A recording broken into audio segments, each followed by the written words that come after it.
राहुल गांधी ने जब से वोट चोरी का खुलासा किया है, उसके बाद से ही सवाल उठने लगे हैं कि क्या 2024 में बीजेपी को जो 240 सीटें मिली हैं, वो वोट चोरी के जरिए मिली थी। क्योंकि कई राज्यों में बीजेपी के खिलाफ माहौल दिखाई दे रहा था। यूपी में तो जगह जगह बीजेपी के खिलाफ पंचायतें हो रही थी। वीडियो सामने आ रहे थे जिसमें बीजेपी के नेताओं को खदेड़ा जा रहा था। बीजेपी के तमाम नेता ये मानकर चल रहे थे कि उनके लिए अब जीत बेहद मुश्किल है, लेकिन जब चुनाव परिणाम सामने आए तो बीजेपी कई ऐसी सीटें जीतने में कामयाब रही, जिसके बारे में खुद उम्मीदवार भी हार मानने लगे थे। बीजेपी के नेता ऐसे चमत्कार मान रहे थे, लेकिन अब कांग्रेस की तरफ से दावा किया गया है कि ये चमत्कार जनता के समर्थन से नहीं हुआ था, बल्कि चुनाव आयोग और बीजेपी की मिली भगत से हुआ था। और अब तो सवाल पीएम मोदी की वाराणसी सीट पर जीत को लेकर भी उठने लगे हैं। कांग्रेस की तरफ से दावा किया गया है कि पीएम मोदी वाराणसी से चुनाव हार गए थे। अगर वोटर लिस्ट में धांधली नहीं होती तो पीएम की हार तय थी। देश की जनता ने जिस तरह से बीजेपी को हराने का मन बना लिया था, उसका असर वाराणसी में भी दिख रहा था। और जल्द ही कांग्रेस वाराणसी सीट पर पीएम मोदी की जीत को लेकर बड़ा खुलासा भी कर देगी। बस चुनाव आयोग से जो जानकारी मांगी गई है वो उपलब्ध करा दी जाए। तो क्या जानकारी चुनाव आयोग से कांग्रेस ने मांगी है और क्यों पीएम मोदी की जीत पर उठने लगे हैं सवाल? आज हम अपनी स्पेशल रिपोर्ट में इसी सवाल पर करेंगे बात। नमस्कार, मैं आंचल। वाराणसी सीट से नरेंद्र मोदी चुनाव हारे हैं, जीते नहीं हैं। कांग्रेस नेता पवन खेड़ा ने बड़ा दावा किया है। उन्होंने कहा कि पीएम मोदी की जीत वोट धांधली के चलते हुई है। अब पवन खेड़ा के दावे पर हम आगे बात करें, पहले हम आपको बता दें कि वाराणसी सीट पर चुनाव नतीजा क्या था।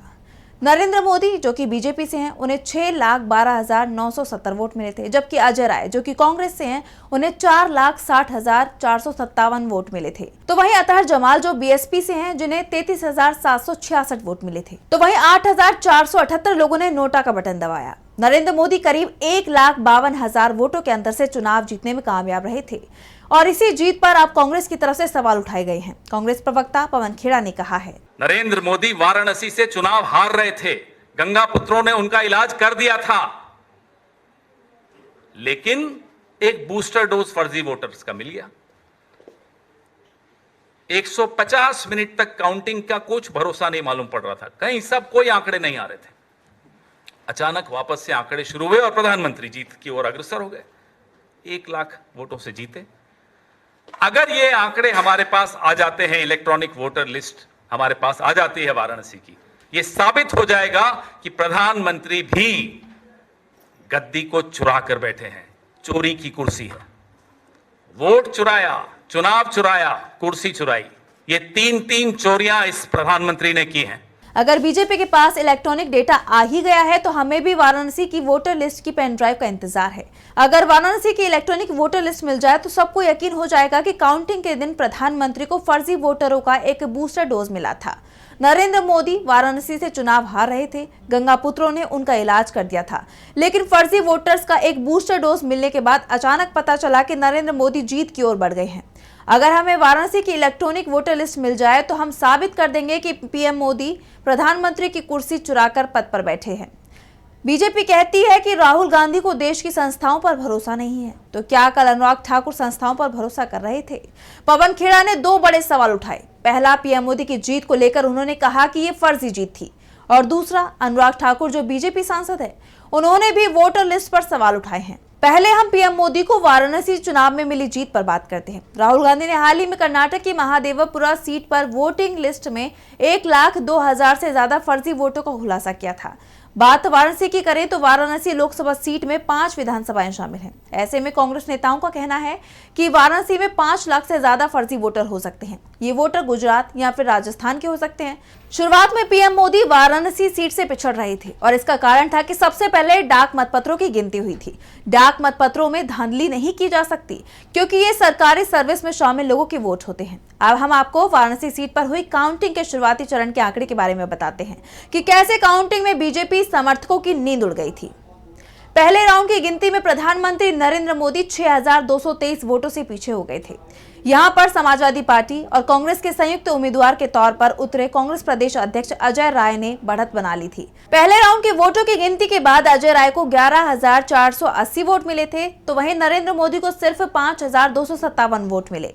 पहला राउंड डाक मतपत्रों का था, जिसमें धांधली नहीं हो सकती थी और इसमें 70% के करीब वोट अजय राय के खाते में गए थे, जबकि पीएम मोदी को 30% वोट भी नहीं मिल पाया था। इसके बाद काउंटिंग आगे बढ़ी, लेकिन पीएम मोदी आगे नहीं निकल पा रहे थे।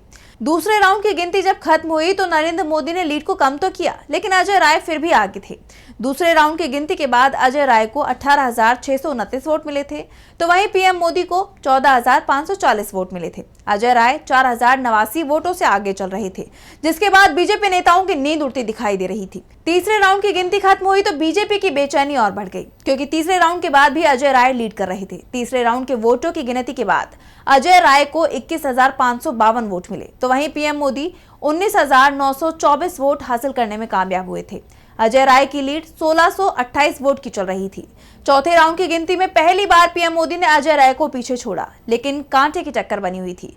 चौथे राउंड के वोटों की गिनती में पीएम मोदी 28,719 वोट हासिल करने में कामयाब हुए थे, जबकि कांग्रेस के अजय राय 28,283 वोट के साथ दूसरे नंबर पर पहुंच गए थे। वोटों का अंतर था 436, और यह अंतर इसलिए था क्योंकि बीएसपी के अतहर जमाल लारी 3,400 वोट ले गए थे। अगर लारी मैदान में नहीं होते तो पीएम मोदी कई राउंड तक पीछे चलते रहते।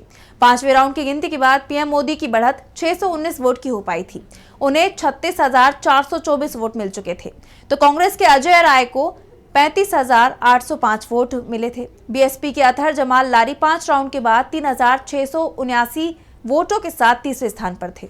काउंटिंग में लगातार कांटे की टक्कर बनी हुई थी, लेकिन अचानक ही पीएम मोदी की लीड बढ़ती चली गई। पहले 2 घंटे में जहां नरेंद्र मोदी आगे पीछे हो रहे थे, वहीं तीसरे घंटे में 1 लाख वोटों के करीब की लीड हो गई। अब कांग्रेस की तरफ से सवाल उठाए जा रहे हैं कि क्या ये सब वोट चोरी के जरिए हुआ था। नरेंद्र मोदी वाराणसी सीट पर मुश्किल में फंसे हुए हैं, इसलिए कई लोगों को इस सीट पर चुनाव लड़ने से रोकने के आरोप भी जिला प्रशासन पर लगे थे। सबसे बड़ी बात तो यह है कि कांग्रेस की तरफ से दावा किया गया कि एक विधानसभा सीट पर 1 लाख वोटों की गड़बड़ी हुई है।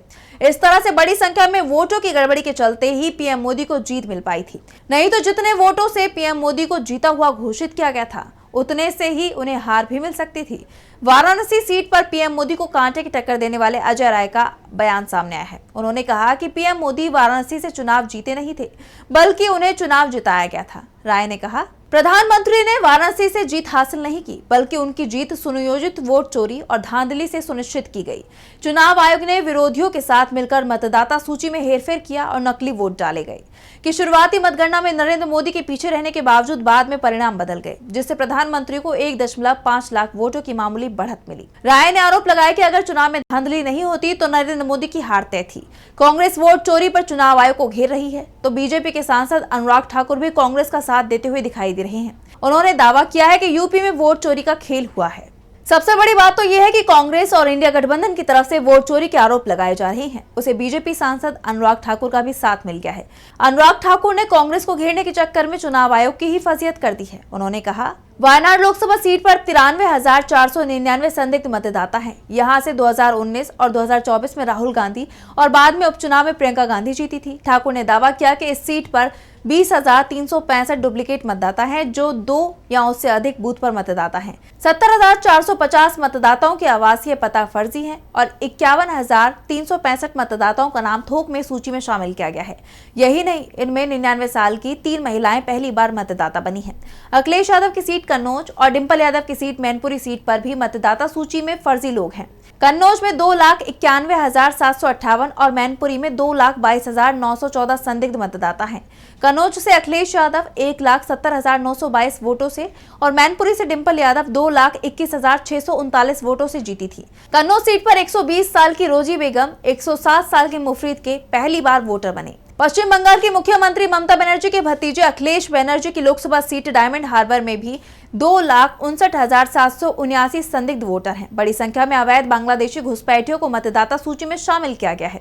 इसमें मिक्स हाउस होल्ड में 43,947 और थोक में 56,564 मतदाता सूची में जोड़ दिए गए। ठाकुर के बयान से भी साफ है कि वोटिंग लिस्ट में धांधली हुई है और चुनाव आयोग अगर मशीन रीडेबल डेटा उपलब्ध कराए तो साफ हो जाएगा कि बीजेपी की जीत जनता के भरोसे की जीत नहीं थी, बल्कि चुनाव आयोग की मिली भगत की जीत थी।